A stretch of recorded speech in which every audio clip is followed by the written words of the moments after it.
To the We Grow with Love 5 convention. This church workshop is on forgiving ourselves and others. And I'd like to read the just for today meditation. May 24th. Vulnerability. As we grow, we learn to overcome the tendency to run and hide from ourselves and our feelings. Rather than risk vulnerability, many of us have developed habits that keep others at a safe distance. These patterns of emotional isolation can give us the feeling we're hopelessly locked behind our masks. We used to take risks with our lives. Now we can take risks with our feelings. Through sharing with other addicts, we learn that we are not unique. We do not make ourselves unduly vulnerable simply by letting others know who we are, for we are in good company. In working the 12 steps of NA program, we grow and change. We no longer want or need to hide our emerging selves. We are offered the opportunity to shed the emotional camouflage we developed to survive our active addiction. By opening ourselves to others, we risk becoming vulnerable, but that risk is well worth the rewards. With the help of our sponsor and other recovering addicts, we learn to express our feelings honestly and openly. In turn, we become nourished and encouraged by the unconditional love of our companions. As we practice spiritual principles, we find strength and freedom, both in ourselves and in those around us. We are set free to be ourselves and enjoy the company of our fellow addicts. Just for today, I will openly and honestly share with another recovering addict. I will risk vulnerability and celebrate myself and my friendship with other NA members. I will grow. My name is Richard and I'm an addict. Welcome. I have a couple guest speakers here. I'd like to welcome first Jeannie M. from Chicago to speak on the subject. There's an announcement before we start. During the sharing, if there's anyone who does not want to be taped, please let us know so we can turn off the tape because it is being taped.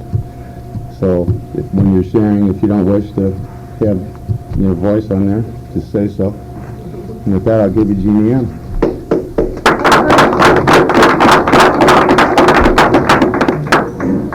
Hi, I'm Jeannie, and I'm an addict. And now I'm nervous. I haven't had much time to think about it. I got in at 10 o'clock last night. I left Chicago at 6. Normally it takes 2.5 hours to get to Indiana. It took me almost 5.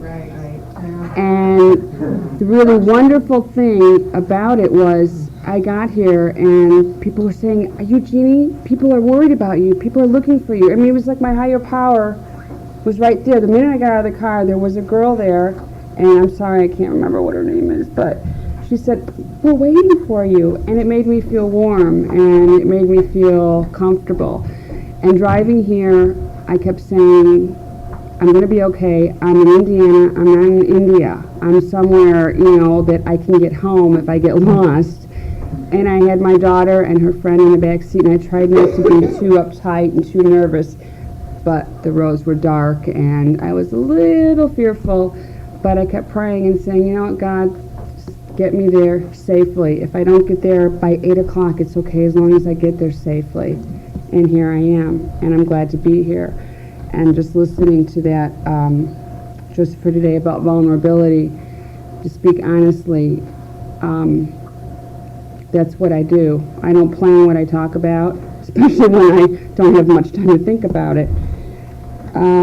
Forgiving ourselves and others. One of the hardest things I have had to try to overcome is to forgive myself. And not for the times that I was using, because for some reason I can almost justify I did what I did when I was using, and I've forgiven myself for the acts for things I've done when I was using. The last 6.5 years of my recovery, I've done things that haven't harmed people with intent, but have harmed people with my decisions. And one of the biggest things I've been really working on is the fact that I left an unhappy marriage. And I still talk about it today because after I had 2.5 years clean when I decided to leave my 13-year marriage and a 20-year relationship. And it was difficult. And I remember somebody asking me, somebody at work who really had no idea of what being really happy is, saying, well, did he beat you? And I said, well, no. Oh, did he cheat on you? I said, no, not to my knowledge. Well, then why are you leaving him? And I said, because I'm not happy. And Narcotics Anonymous, I came here to be happy, or to at least be serene and to live truthful and not to live in a lie. And I thought, I don't want to keep living unhappily and in a lie, because it's not fair to me, it's not fair to my ex, and it's not fair to my child to be living in a household where there's constant arguing.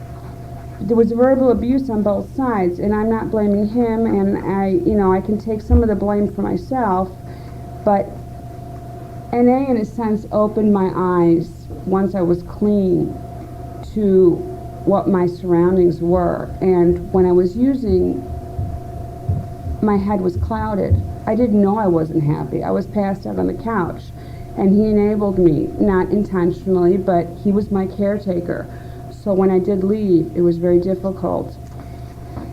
And it's taken me, like I said, many, many meetings of sharing about it, of feeling guilty about leaving somebody who is virtually a nice person, who had a very hard time with it.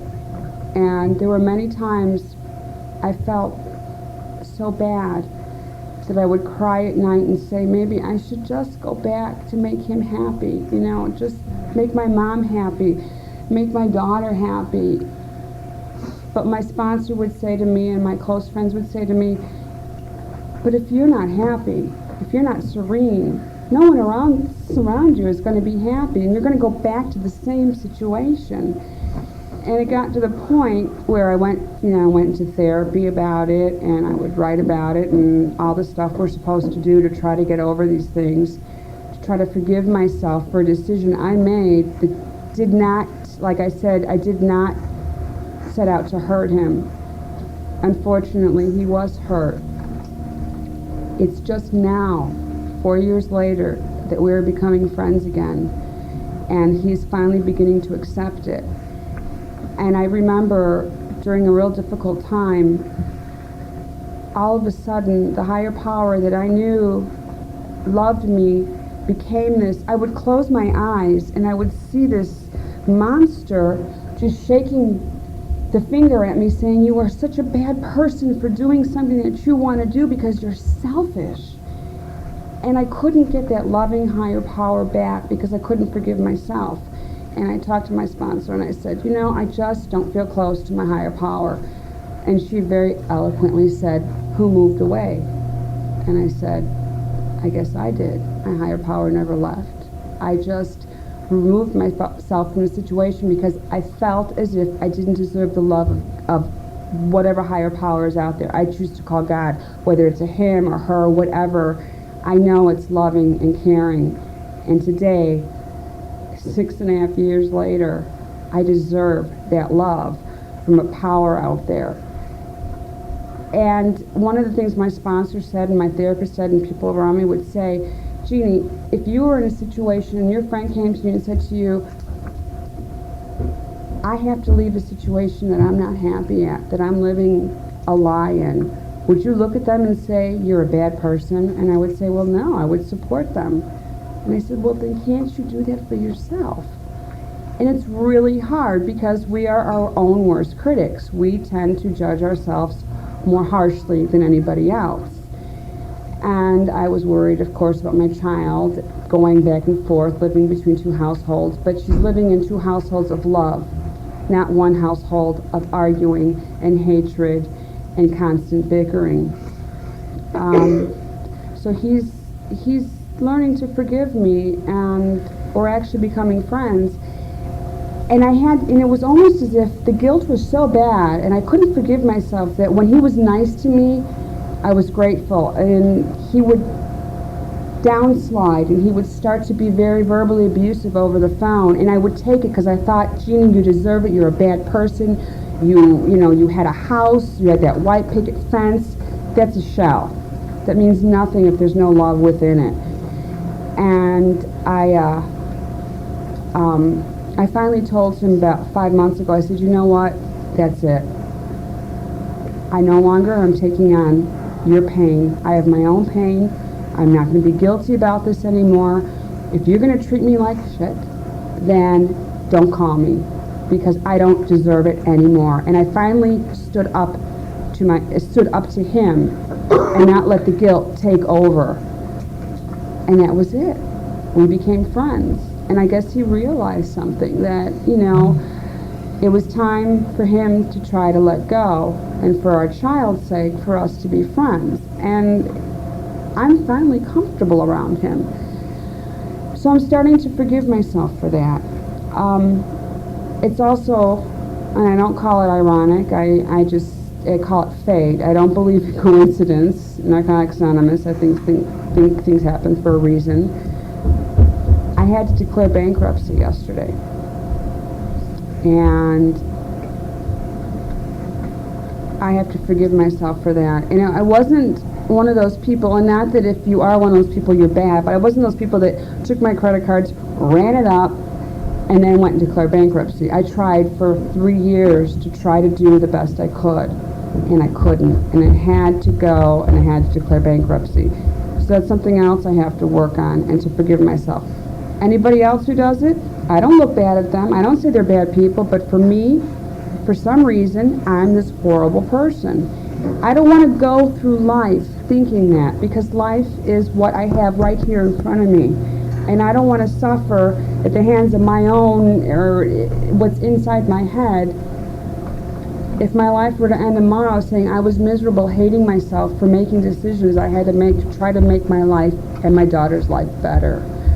So that's something else I'm trying to forgive myself for. And I have not used a credit card in 2.5 years.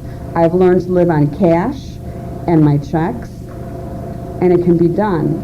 And that was one addiction I just switched for another. It went from using to relationships to credit cards. And I charged and I charged and I charged, because that was a way of getting outside of myself. Well, let me go buy this because this will make me feel better. Let me go buy this. This will make me feel better. It got to the point where I wasn't even out of the store. I didn't feel good. And I didn't enjoy it. And what do I have to show for it? $600 worth of Victoria's Secret stuff? Oh boy! Not much to show for it, and maybe a CD player. And the rest I pissed away. And I learned. And I learned I can't have a credit card. And that's okay. I've learned to live without it. And that's just another addiction of mine. Relationships and addiction. I'm in the process of forgiving somebody that I had a hard time forgiving for a long time. And I'm not going to get into the gist of it, just to know that my addiction really went crazy when I, quote, fell in love, was cheated on, took him back, he left me, and married the person that he cheated on me with. And I couldn't believe I took him back after that first incident, because, see, to me, that was my life. Having someone in my life was what made me whole, and that's not what makes me whole. I know what makes me whole. What makes me whole is being God-centered, loving myself, trying to be a good parent, trying to be a responsible person. But it's so easy to take these tangible things and to fill that void that after 6.5 years I still have a hard time filling in a spiritual sense. I try really hard, but I used for 20-something years, and it's a tangible thing to make you feel better for the moment. I want to feel better now. I don't want to wait for the good outcome, because if you wait, patience is a virtue, and if you wait, things work out. And I don't have anger towards this person. He owes me $800. I want my money back.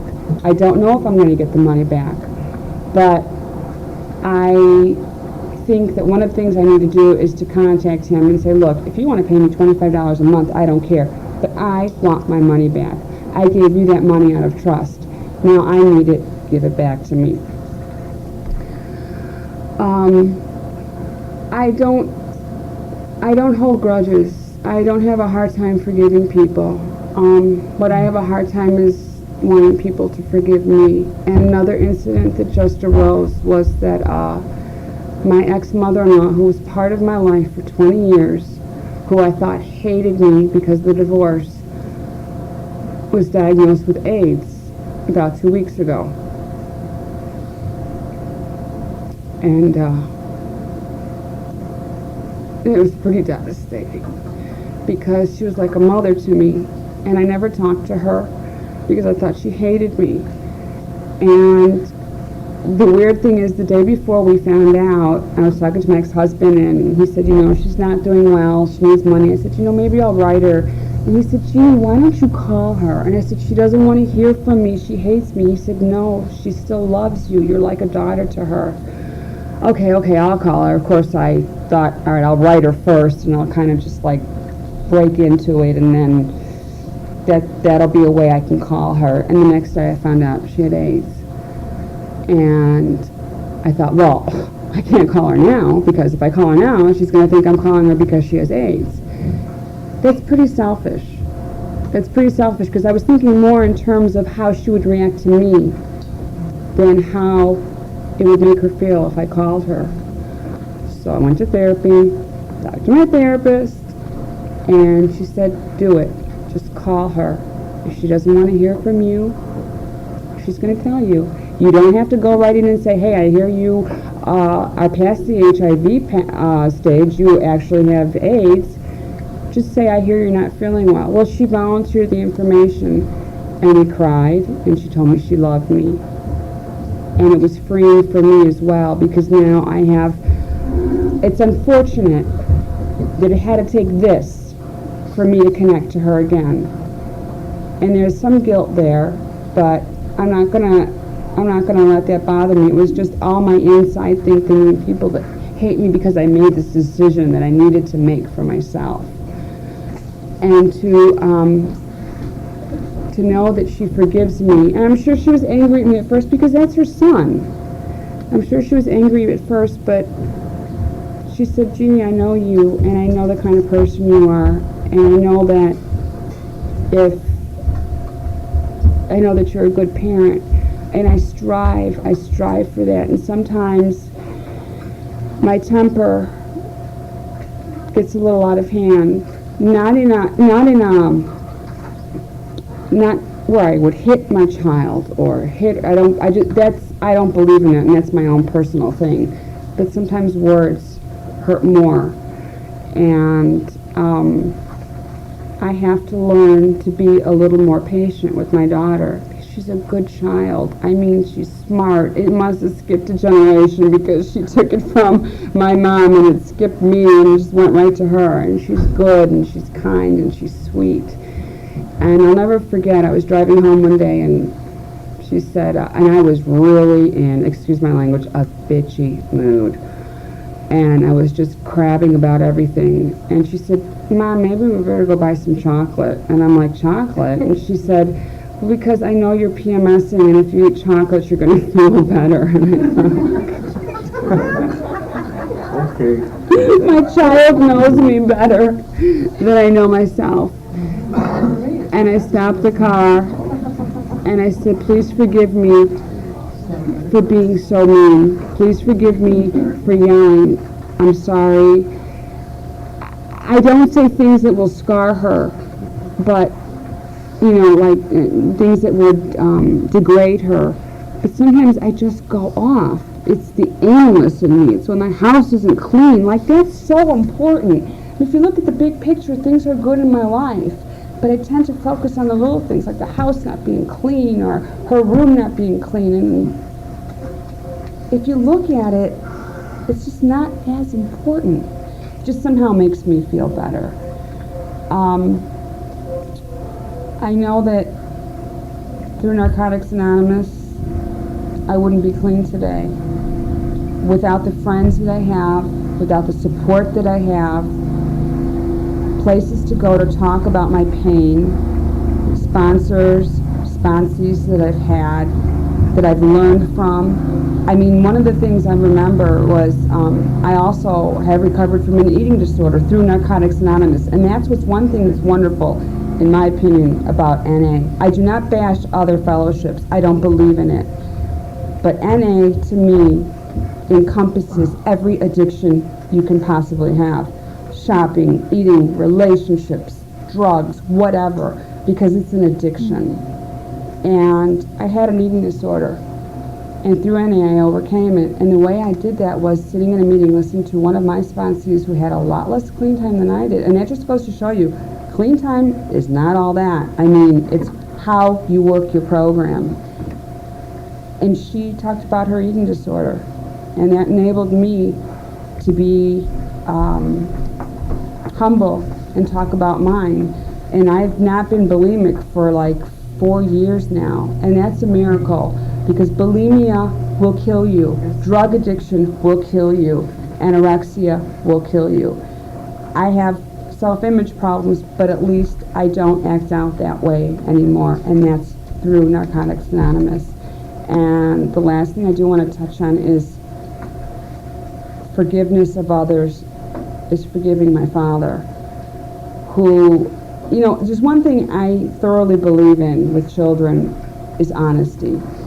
I had to sit down with my daughter, and I told her her grandmother was sick, and I told her what she had, because I think secretiveness is one of the biggest problems we have, because we keep it in the closet, and if we, it's like it says in the basic text, it just grows in the dark.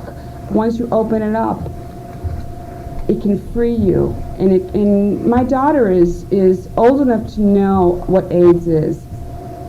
But if I kept it a secret from her, and she contracts the disease sometime down the line, I could have maybe stopped that by being honest with her. And to sit down and tell her her grandmother had AIDS was very difficult for me. But I was honest, and she was so grateful. And I learned that from here, from not hiding it. I talked to other people about it before I did it, and they said, Jeannie, that's what you have to do. And like I said, the last thing I want to touch on is my father. Growing up, he wasn't there. Abandonment, crap, all that. I'm not going to go into that because we all know what abandonment is. But nobody told me he had this disease. Nobody told me he didn't call or write or he forgot my birthdays because he was an alcoholic. I thought he didn't love me. And it leaves very deep scars. And 3 months before I got clean, he started to call me. No, 3 months after I got clean, he started to call me. And I said, you know, Dad, I'm clean. You can do it. You can go to AA. You can go to NA. You can go anywhere you want to go, but just get clean. And, oh, no, I don't have a problem. I don't have a problem. It was then I realized that it's not that he didn't love me. It's that he couldn't love me because he was using. He was using for many years. He lost everything. He lost his family. He lost his job. He lost everything. And ultimately, he lost his life. My grandmother lost her life the same way. I don't want to be part of that cycle. I want to break the cycle, and the only way I can do it is through NA. I cannot do it on my own. And if I break that cycle, maybe my child has a chance. I can't, I know that she's got her own higher power. I know I'm overprotective. I've been told by a few people, let her go a little bit, but she's still in my eyes a baby. She's 9. I mean, she's still a child. But she's been around NA since she was 3, and she has a concept, and I don't lie to her. She knows I was an using addict, and if I lie to her about that, then what's the point?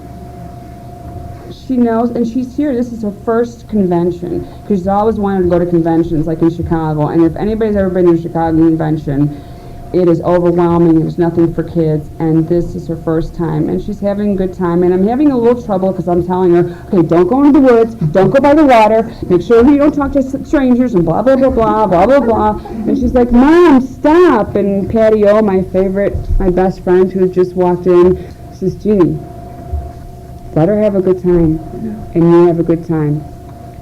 Let God take care of it. They know what they're doing.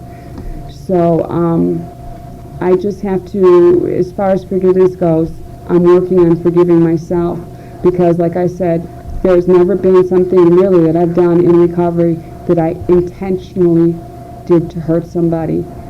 Most of the intentional hurt I do to myself. And that I have to forgive myself, and I have to pray to God to help me and ask my friends for help because that's the only way that I can do it. And I'm grateful to be clean, and I'm glad to be here. Thank you.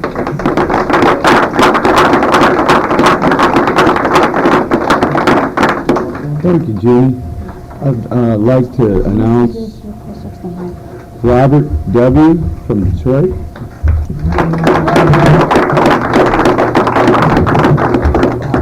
Hello, family. My name is Robert. I'm an addict. Robert. Thanks, Jeannie, for your honesty. I'm truly glad to be here again in the atmosphere of recovery, in the atmosphere anywhere where it's a bunch of clean addicts. I don't know, when I seen that topic, I applied my life to it right away. And forgiveness ain't easy when we arrive here. For me, I had a whole lot of things that I didn't like about myself when I first got here. And one of them was that I had practiced drugs as long as I did. I was talking to Jim another day. He said, Rob, you know something? He said, you know, the shortest way to recovery is forgiveness. And I hadn't looked at it like that. I know that I do always, on a constant basis, I'm always forgiving myself. Because stuff is always keep resurfacing and popping up. And it keep resurfacing and popping up. When I got to Narcotics Anonymous, I remember how afraid I was to be here. I know I was damaged real bad.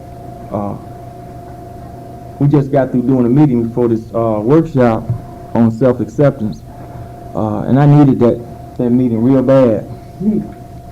Yeah, because that's one of my biggest fears is about accepting myself on a deeper level. And now this topic is about forgiving myself and others. I didn't know who I was supposed to forgive when I first arrived here. To be honest with y'all, I know when I took a look at my body, I was very unpleased and unsatisfied with what I saw. Every day, over and over and over and over and over. And I know what I had to do was look at, I came to you people and y'all told me what to do. And y'all told me that I had to go to an experienced member, NA, that I could identify with me. And I did. And I thank God for that gentleman today that's still here that has 9 years, that he was able to share some things with me and to help me overcome my fears. Because I used drugs a lot of years, y'all, and I did a lot of damage to my body. And see, it ain't real easy just to share in front of a group of people about that, you know, but it get easy at times. I'm sure most of us did a lot of things we ain't too pleased with. So I'm satisfied with the fact that to know that we do believe in forgiving ourselves around here, else it wouldn't be a topic on forgiveness. Mind you, having any self-esteem at all when I first arrived here, for the most part, I had to work on that too, a lot. Work on my self-esteem, because my self-esteem was shot. And what I realized was that the self-esteem being so low always had me looking at myself. And I was looking at y'all too. You know what I'm saying? Looking at myself and looking at you people and looking at myself and looking at y'all. And I'm glad y'all told me when I got here, Robert, don't be comparing, try to identify. Because I would have left here like I did in 1985. I left here on account of I was comparing with y'all. I was comparing my addiction with you people's addictions. And there wasn't enough of y'all talking about what I needed to hear in 85, and I split. I said, I'll see y'all later. And I gave all that little stuff y'all gave me, I gave it back to y'all. And I stayed out there 6 lonely years. So when I got back here, I had to forgive myself again. And I would be telling the truth if I told you I didn't have to forgive myself, because when I came back here, I seen people that were still here 6 years later, right? And I wanted to beat up on myself and tell myself, Robert, why did you leave the first time? But I guess I had to go through what I had to go through to see that that's where I was supposed to be at. So I'm grateful. When I got here, wasn't very many people know that I had left. But those who knew, they didn't say nothing bad to me. They didn't shoot me down or nothing like that. And I'm grateful for that. They hugged me and told me to keep coming back. And I talked about areas in my life that I didn't like about forgiving myself. And I guess one of the tops on the list was self-acceptance. I couldn't accept myself on the level, even when I came back. I was very, very frightened and very, very afraid to stay here. I did some of the necessary things it took for me to stay here. I got me a home group. Oh, by the way, I need to share this too.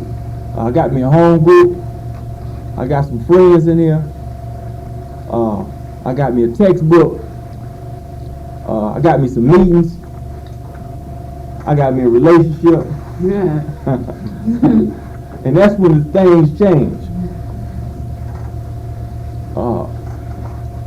I found myself being in that relationship, forgiving myself again. But I stuck and I stayed in this relationship. And I made a lot of conventions during the relationship that I was in. One of the hardest things it is for me to do is talk about something that's already happened to me in this program. But I learned a lot. That's one thing. I don't deny nobody from doing whatever they have to do in Narcotics Anonymous, because for most part, you will learn, you will experience what you need to experience. Yeah. That's your best teacher, So I don't knock or tell nobody. I sponsor a lot of people, but I don't deny them from whatever they want to do. If they feel their higher power is guiding them to do that, by all means, feel free to do it. I'm over here when you need me. And that's how I look at that, So, my sponsor didn't do me like that. My sponsor did not deny me from being in a relationship. I guess a lot of days I wanted him to tell me to get out of it, but he didn't. And I stayed in it for 5 years with this certain lady. And we got a child together in a relationship. So the reason why that title looked so good for me again, when I saw it, is because during that relationship I had to do a lot of forgiving of myself. And the relationship allowed me to take a look at myself a whole lot. It had me doing a lot of praying, because I was worried a lot in this relationship. I was worried, was I going to use? I was worried, was I going to crumble? I was worried about, was I going to make it? And I was trapped for a lot of years, and I was listening to you, Jenny, and I'm glad you shared what you did, because I had to do the same thing. The only thing about Robert was that I just could not, I never had the courage to tell this lady that I wanted out of the relationship. I made signs. I did things. I told her I did, I did stuff that I didn't like doing, but I had to find a way out. You know what I'm saying? I just couldn't. Because by the way, we were living in my household, and it was other people involved in the relationship too. So that made things difficult. I just couldn't find in my heart to say, "Oh, y'all, I want y'all out of my house," because I looked at that and thought about, well, what if that was you, Robert? Would you want anybody to ask you to get out, you and your kids?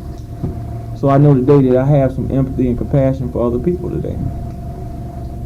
But God knows I had to do a lot of praying and forgiving myself for making I don't feel it was a mistake. Like I said, I learned a lot from that. And see, one thing about this fellowship, the literature ain't changed. The people change, but the literature don't change. And the literature states, you understand, the therapeutic addict is one addict helping another, is without parallel, And one thing I can do is give back what was so freely given to me. And all the pain and all the joy and all the happiness and all the experiences I went through in that relationship, one thing I can do is, if you ask me, I can tell you what happened to me. right? And that don't mean that that's going to happen to you, because if you got a loving, caring God in this relationship, you can make it. Just know that. If you keep God first in your relationship, you can make it. But if all that other stuff get in the way, you're going to have a rough road. And I believe this today, too, that now is the opportunity for Robert to have a relationship with Robert and to get to know my higher power, because I'm my worst enemy right now. You know, I tell myself and convince myself of some things that, man, just don't make no sense. You know, and if I ain't careful, I'll be believing that.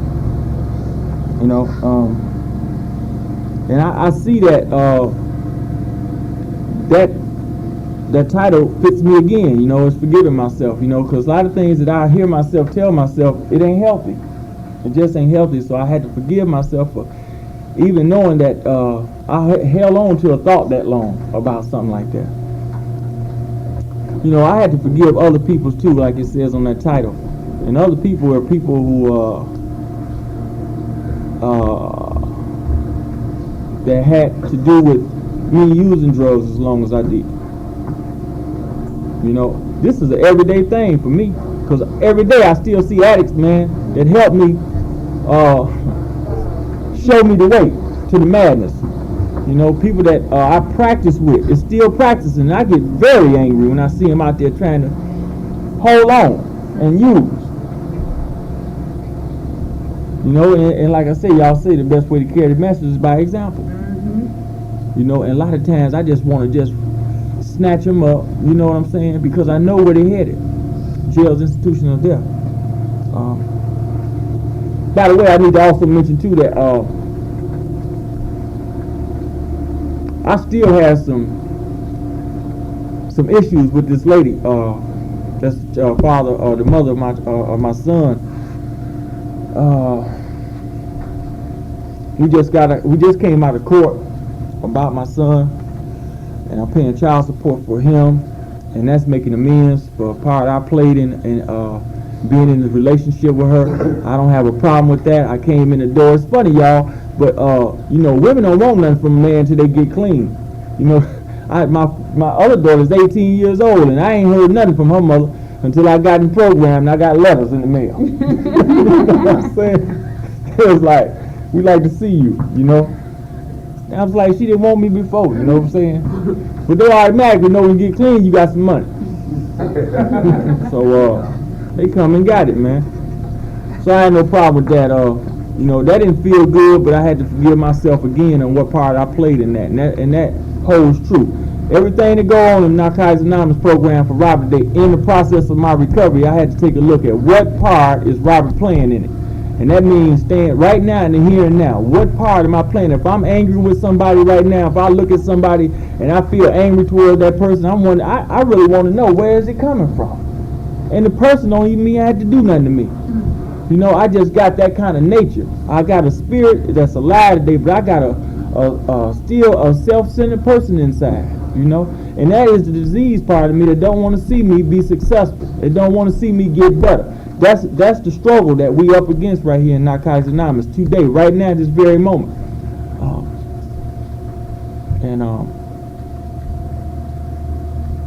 So anyway, I still have difficult times with, you know, when I talk to this lady over the phone right now, I can call her and tell her I like to speak to Robert, you know, and you could tell when she get on the phone, as soon as she pick the phone up and hear my voice, you know, her voice just drop like the world has done come to an end. And I really want to tap into that and find out what it is. Is she still hurt because we're not together, or something like that? She's still holding on to that. Maybe that's what it is. And I'm powerless over that part of it. But for the most part, I still I'm not satisfied with. You know what? I need to share this too. That I walked around after the relationship was over, after we broke up. I walked around in a lot of denial, and I didn't know how come I was feeling depressed and all that stuff. And I had to go and share about it and talk to people. And what I discovered was that I was really angry, and what I was angry about was because the relationship didn't make it. In spite of the bad days and all the other stuff, 5 years of being with the same person in recovery had a lot of energy to it. It meant something. But I have to be careful with that because my disease has done told me, call her up. Just tell her and forget about all that other stuff. And I know that ain't right. Because I worked too hard at building up my character to prepare myself to get out of the relationship, to go back. We did a lot of things. We traveled a lot. We did a lot of things. And we built up a lot. You know, there was a lot of things about my character that I didn't have before I got to Narcotics Anonymous. Because I wasn't even ready to go to work. A lot of y'all had jobs when y'all got here. I was one that didn't have one. You know, I was on the welfare. And I did a lot of other things to get money. You know, it was only till I came here that I got in the mainstream of life and knew that I could have a life. You know, and I'm grateful for Narcotics Anonymous just by knowing that all I had to do was keep showing up here and don't pick up no drugs, and automatically something good is going to happen to your life. It just will. Since I've been cleaning the program of Narcotics Anonymous, I've been sabotaged since I've been in here too. And if you ain't careful, you'll be sabotaged too. Because see, we really is harsh critics of us. You know what I'm saying? And you need to know who you associating yourself with. You need to know that you can trust people. Because see, when things ain't going good for you, you don't mind seeing somebody else hurt. Let's get that out the way now. You know, and that's the truth. And that's just how this happened. This incident happened with me in recovery. You know, we ain't the perfect people up in here, first of all, and we're going to make mistakes, and we're going to do things because we don't know why we do them. And we do them because we want to see what that feels like now, because there ain't no dope. So I did something different, you understand, just to see what it felt like. And I didn't have no real explanation for why I did it. But I let it get out the hat, and somebody in recovery found out about it. Somebody I really thought that I could trust as a friend. But it got back to the wrong person. And when I say sabotage, it had come to a point where I was ready to, I did make an attempt to do some harm to this person. And it's only through this program, having a sponsor, and these steps in this book that realized that I didn't have to do it. It took me to get all the way to the point where I was going before my mind changed about hurting this person. But I know y'all told me, when you do things like that, you can expect some consequences. Mm-hmm. So I didn't want to look at that part. I just wanted to control this situation and do something wrong. And again, that's why I could apply my life to forgiveness, forgiving myself and forgiving other people, because that was really, really, really, really hard for me to do, was to forgive this person in recovery for him sabotaging me like that. And then that, you know, I lost a lot of trust for y'all. You know, I had to regain and rebuild and work hard at retrusting y'all again. You know, because I didn't know who to trust in.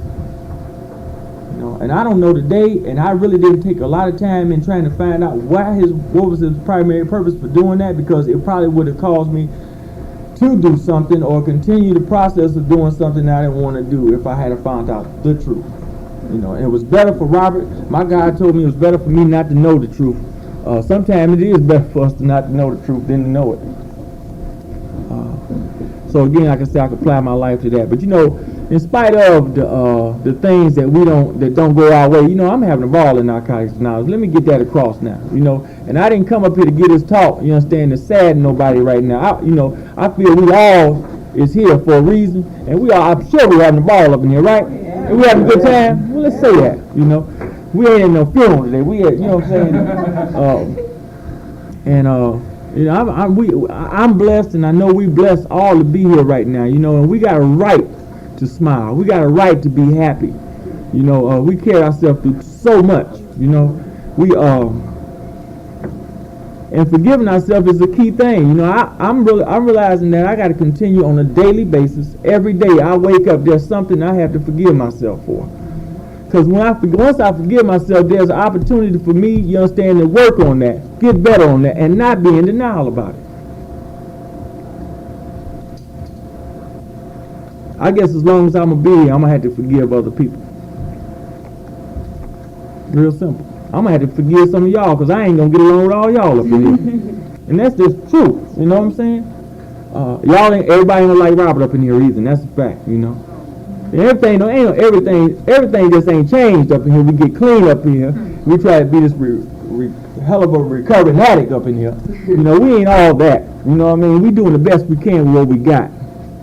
But y'all know how we is. We do real good in front of each other and around each other. We show up. We, you know, the posture is good. You know, we real quiet and all that. You know what I'm saying? But y'all know how it goes when you get home. You know? Yeah. Let's get real around here. Y'all know how it go. I know how it go for me. I got a daughter 8 years old. I'm a single parent right now. And there's a lot of days I had to forgive myself in that area. You know what I'm saying? If I don't forgive myself, something bad can happen. I had to forgive myself and ask God to give me strength to be a better person right now. You know, because one of my defects is about to come out. See, I'm still in the self-centeredness department. I still want what I want when I want it. And I want to get this convention, and I wanted to go at 1 o'clock, right? And something was holding me up. It had to do with my daughter. And see, I was falling. I see myself falling apart. Pieces and bits of shit falling apart. And I'm thinking, Robert, it just don't supposed to go your way, man. Maybe you ain't supposed to leave at 1 o'clock. You know, y'all gotta realize, we get up in here, we get responsibility. If we ain't careful, we'll forget our responsibility to give up. You know, something wrong with that kind of stuff. So, my sponsee was like looking at me, and I was telling him, you know, I'm the kind of person at home, when I was in a relationship, both of us looking and making sure all the ends was tight. And now it's just me, and I have to, like, sometimes I had to, if I get stressed out there too far, I have to this don't feel good. Let me go back and do it again and make sure everything, and I'm going to share this here with y'all. Yesterday we was getting ready to leave, and I left the key with my sponsor, you know, to feed my cat and stuff, and I hit my machine, my message machine. Now, you know we want the message machine on before we leave, right? To collect the messages. And I'm hitting the button on the message machine, and it's just, I ain't getting nothing. And I'm like, oh, now, God, what is this?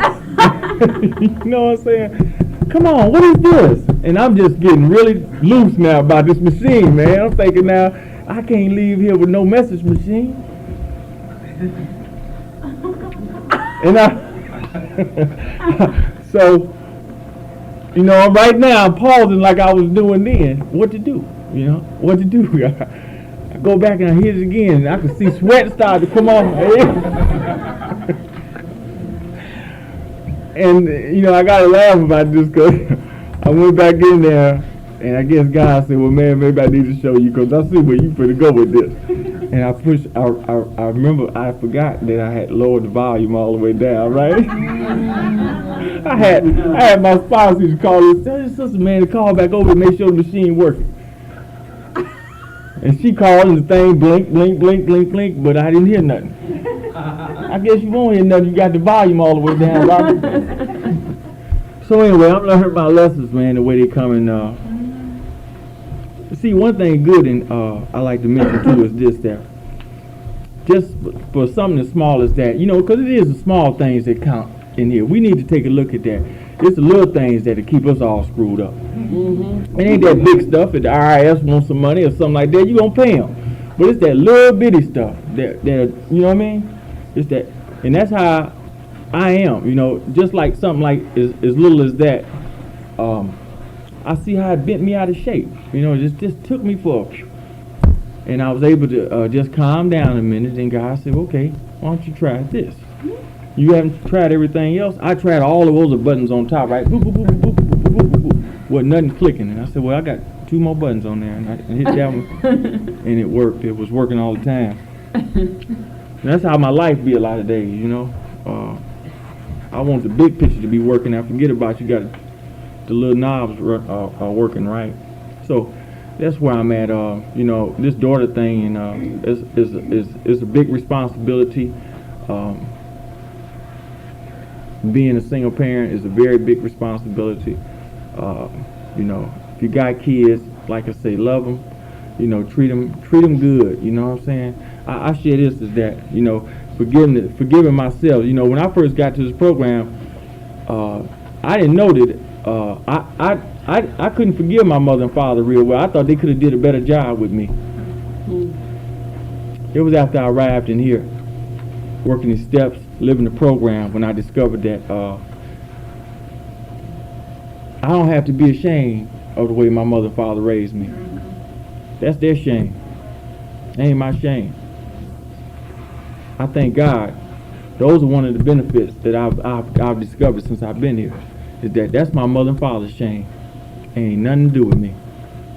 And that's how come I know that gave me the incentive to be the best parent I could be to my daughter and my kids, because as long as I do the best I can with them, I won't have to grow, I won't have to get old, and when they grow up, be ashamed of who I am today.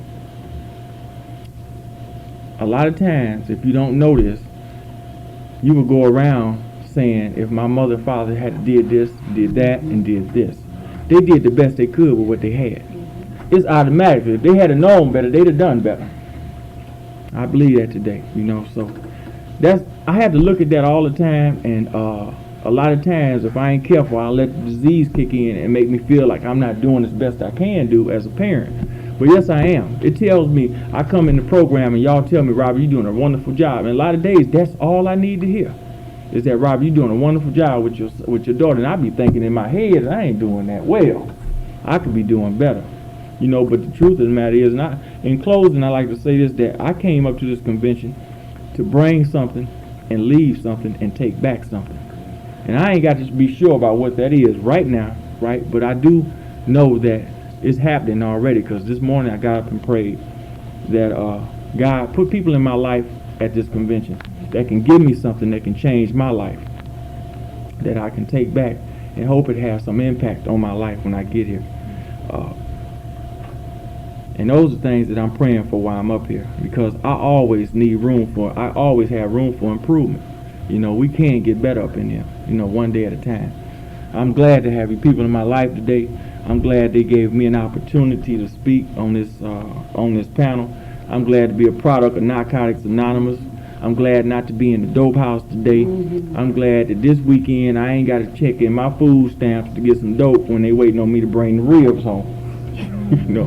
So I'm grateful for a lot of things today. And if I don't tell myself I'm grateful, I won't be grateful. For me, for Robert, I have to continue to affirmation myself and tell myself good things about me, because I'm easy to tell myself something that I don't need to tell myself. So with that, you understand, everybody just keep smiling, because you're in the right place. If you think you in the wrong place, you don't have to think you is. We're going to help you know that you're in the right place, because you truly is in the right place. You right where you're supposed to be. You're right where you're supposed to be. I'm supposed to be in these woods right now today. But if you had told me that some years ago, Robert, you was going to be in Milford, Indiana, when I was in the crack house smoking dope, I said, you crazy. So I'm in the right place. Thank y'all.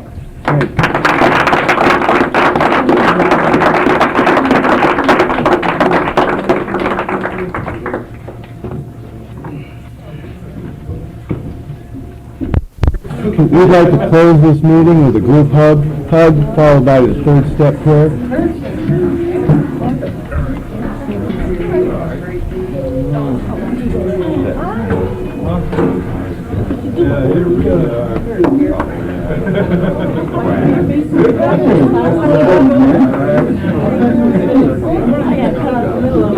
Don't stand behind that pole.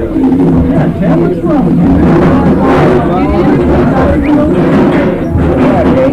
I'm on plastic, man. I guess so. Hi, Diane. Well, would you like to kick us off?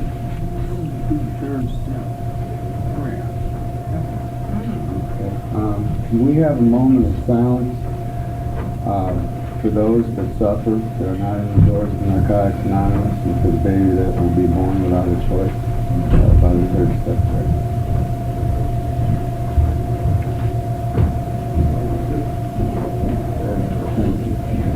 God, take my life, show me how to live, show me how to live.